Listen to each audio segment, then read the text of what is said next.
बिस्मिल्लाहिर्रहमानिर्रहीम। ګران اوریدونکو یو ځل بیا محمد ریاض مخلص تاسو په خدمت کې حاضر یم.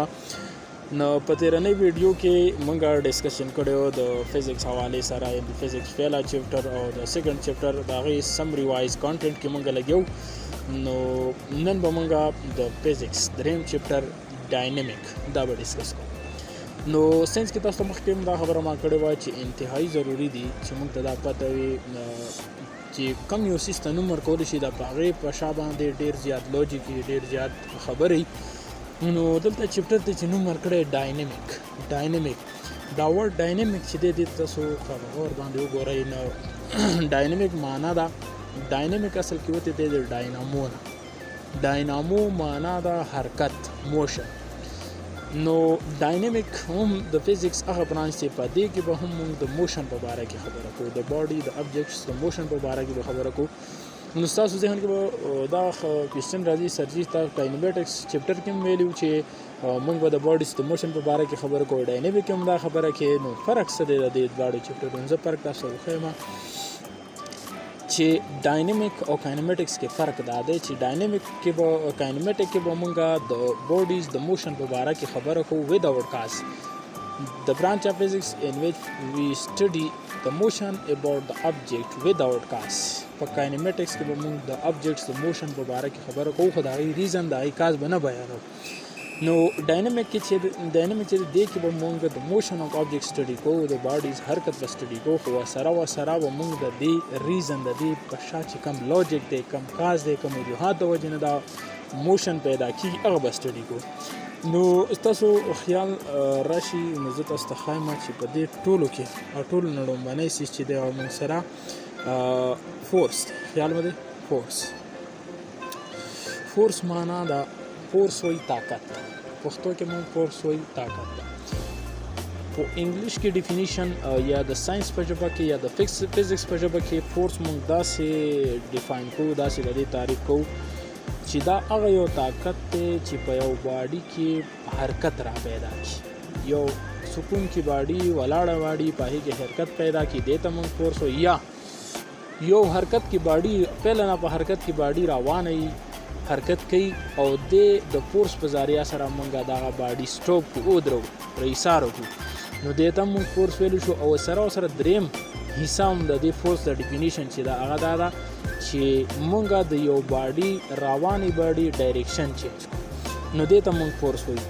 فورس ډینوټ کېږي د اف نه، او دا ویکټر کوانټیټیز دا څیزونه موږ مزید تفصیل سره وایو. که دلته ستا کنسپټ کلیر نه شي بچې، دا به راځي په چپټر نمبر 3 کې. یو څیز به زه تا ته کلیر کوم، یو څیز به زه تا ته ښیم انشاءالله، دعا به راته کې. دې پسې دی نیوټن لاز آف موشن. نیوټن خو جانه پرکچانه ساینسدان دی چې څوک هم انجینیرینګ سره تعلق لري، نو آینسټاین او نیوټن دا به خامخا پیژني. نیوټن واحد دا ساینسدان دی چې د فرسټ اف آل د موشن په باره کې ډسکشن کړی دی. د موشن په باره کې 3 لاګانې د پیش کړي دي، 3 لاز.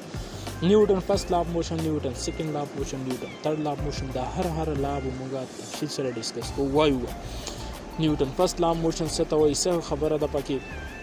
نیوټن سیکنډ لا څه ته وایي او څه خبره ده پکې، میتھمیټیکل سره ریلیشن دی. نیوټن تھرډ لا څه ته وایي او د دې نتایج څه دي. نو دا څیزونه به موږ ورسره ډسکس کوو. دې نه وروسته د موږ سره ویټ معنا د وزن. یو ویټ دی هغه وایي انتظار ته، په دلته سپیلنګ ته خیال کوئ، WEIGHT ویټ وایي وزن ته. هر هغه څیز چې کوم په تول باندې تالو نو دا د دې موږ وزن معلومو. او وزن سره بالکل یو ریلیټډ چیز ماس دی. په دې چپټر کې هغه څیز هم موږ ځان ته کلیر کوو چې ویټ او ماس په منځ کې څه فرق دی. ورپسې دی 3.4 مومنټم. تاسو ته ښکاري دا څیزونه زه لږ زوم کوم خامخا چې دا ونې سرجي دا خو موږ ډېر زیات ورکوټي، زموږ نظر بېکار نه کوي. نو ګوره ورته 3.4 ته ګوره مومنټم دا د موشن سره ریلیټډ چیز دی. څنګه موږ وایو چې ډاینامیک موږ د موشن په باره کې خبره کوو. نو موشن اف آبجیکټ د یو باډي موشن ورسره د هغه ماس.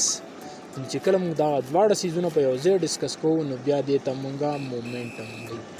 نو د دې خپل اثر افیکټ وي، ماس زیاتېږي، مومنټم زیاتېږي، موشن زیاتېږي، یعنې ویلاسټي یا سپیډ زیاتېږي، نو موږ سره مومنټم زیاتېږي.